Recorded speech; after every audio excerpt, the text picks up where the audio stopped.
Vincenzo Casale, directeur artistique du festival Artonov, festival interdisciplinaire. Artonov, c'est un jeu de mots.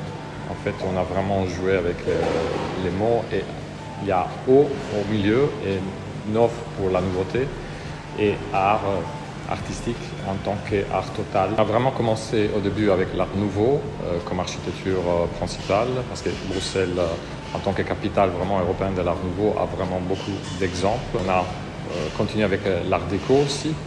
Et maintenant, on est aussi très ouvert à l'architecture contemporaine. Il y a pas mal toujours d'artistes et de performances japonaises. C'est parce que justement l'art nouveau au départ était vraiment lié avec cette relation du japonisme. Et c'est vrai aussi que l'art japonaise est très interdisciplinaire.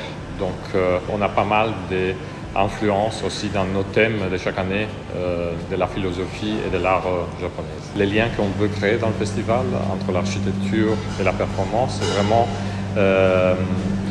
proposer aux artistes des espaces qui ne sont pas pensés et réfléchis pour une performance artistique, mais des espaces autres qui peuvent en tout cas influencer les artistes dans leur performance d'une manière différente. On part vraiment du lieu et après l'artiste s'adapte en fonction de ses idées avec une architecture prédéfinie. Je prends toujours la phrase de Tadao Ando. L'architecture, c'est quelque chose de très difficile, c'est un art difficile à matérialiser. Et en tout cas, c'est une forme d'art.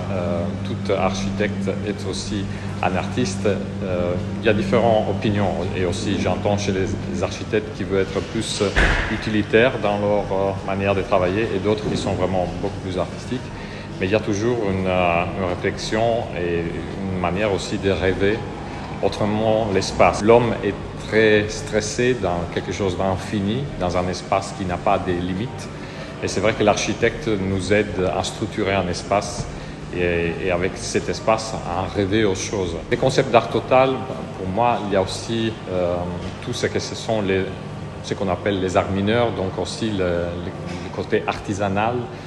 Par exemple, dans l'art nouveau, on a vraiment donné beaucoup d'importance au design, même aux particuliers. Tout détail dans une architecture art nouveau est extrêmement quelque chose de très particulier et aussi bien défini. Donc, je ne me suis pas mis des limites quand je dis dans le festival, on va faire un festival interdisciplinaire. Je suis ouvert absolument à différentes formes d'art et c'est vrai que comme cette année la science ou tout ce que c'est le light design va en tout cas être décliné à chaque édition et même cette année il y a beaucoup d'importance à ce que c'est le collectionnisme. On a deux importantes collections par exemple d'art contemporain dans Van Arens ou par exemple des designs intérieurs dans la New Hope Gallery. Donc c'est quelque chose qui s'est vraiment créer une collection, c'est aussi créer tout un monde et exprimer. Les collectionneurs expriment aussi sa manière de voir un concept esthétique et artistique. Je pense que la science est quelque chose aussi qui est dans notre to-do list, dans le sens à faire aussi une édition vraiment reliée à la science, parce que dans la science, il y a aussi les côtés évidemment de réfléchir et structurer les idées.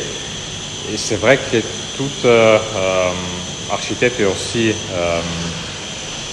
artiste peut parfois s'inspirer ou en tout cas prendre aussi des références de la science pour développer plus en profondeur un concept ou quelque chose qui veut en tout cas approfondir dans son art. On essaie vraiment de donner beaucoup d'importance à la créativité et surtout à la création.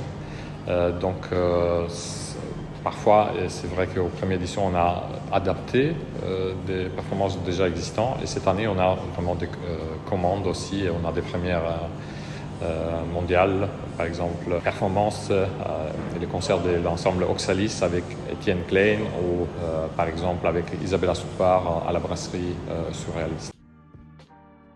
Origami, c'est une performance cette année de Sachi Noro qui mêle l'installation plastique avec le cirque et la danse. Et pour cette année, on est pour la première fois dans des espaces ouverts, ce qui va être un peu réfléchi différemment avec cette installation de origami. C'est vrai que l'espace public est aussi réfléchi par des architectes Et c'est aussi une manière de s'approprier l'espace urbain dans une autre manière. Donc je suis absolument curieux de voir les résultats cette année comme ouverture du festival. Donc on vous attend, toute l'équipe du Festival Artonov vous attend pour cette 8e édition du Festival Artonov du 8 au 16 octobre dans différents lieux architecturaux de Bruxelles.